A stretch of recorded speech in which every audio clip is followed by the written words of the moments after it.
Assalamualaikum warahmatullahi wabarakatuh. Salam guru penggerak. Bertemu kembali dengan saya Nita Andriani dari SMK Negeri 1 Mempura, CGP Angkatan 10 Kabupaten Siak, Provinsi Riau, dalam koneksi antar materi modul 2.1 pembelajaran berdiferensiasi. Pembelajaran berdiferensiasi merupakan usaha guru dalam menyesuaikan proses pembelajaran di kelas untuk memenuhi kebutuhan belajar individu murid. Agar dapat melakukan pembelajaran berdiferensiasi, guru harus 1. Memahami tujuan pembelajaran, 2. Mengetahui dan merespon kebutuhan belajar murid, 3. Menciptakan lingkungan belajar yang mengundang murid untuk belajar, 4. Melakukan manajemen kelas yang efektif, 5. Melakukan penilaian berkelanjutan.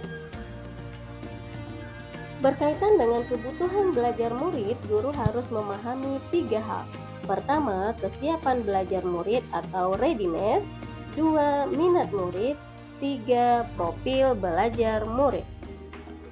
Berkaitan dengan kesiapan belajar murid, guru harus tahu pengetahuan awal yang telah dimiliki murid dan di mana posisi murid berada.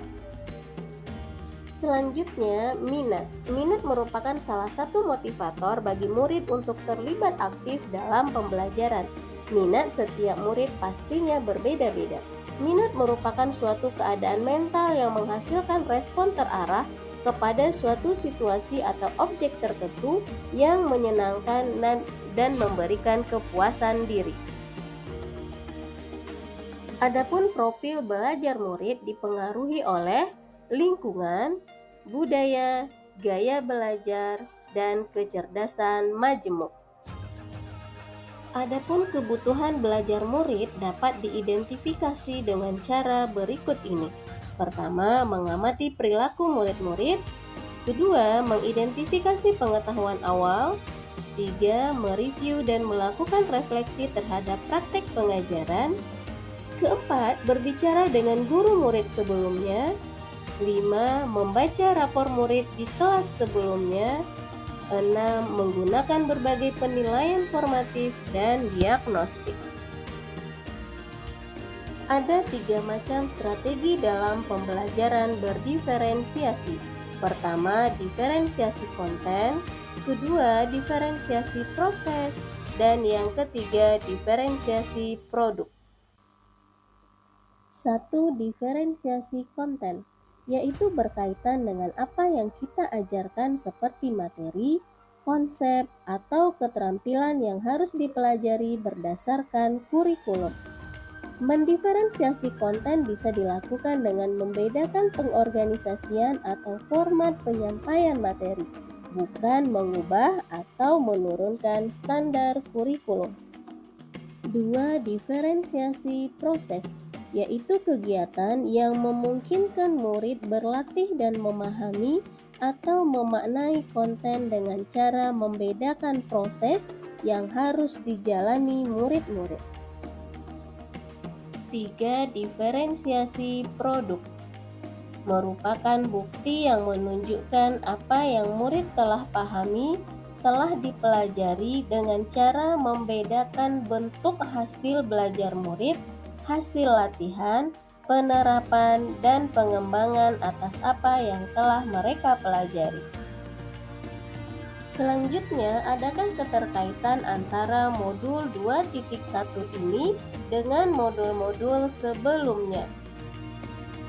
Kaitan antara modul 2.1 dengan modul 1.1 yaitu keberhasilan pembelajaran berdiferensiasi.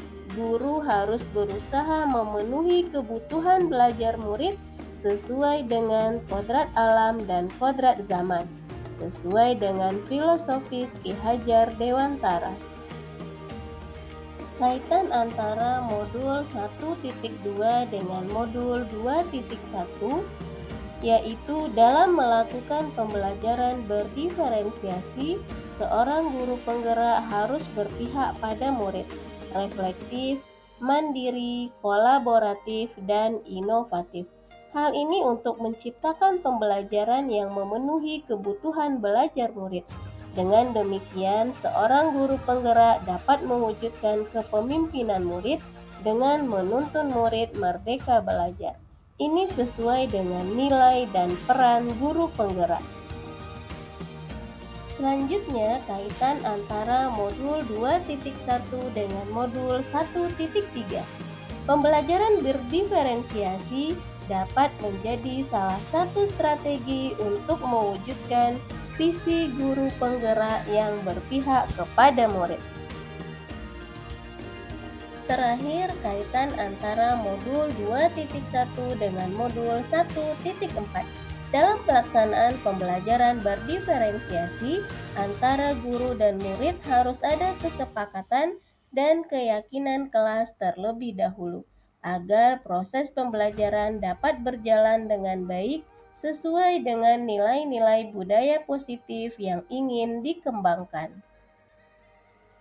Demikianlah koneksi antar materi modul 2.1 ini. Semoga bermanfaat. Terima kasih. Salam guru penggerak. Assalamualaikum warahmatullahi wabarakatuh.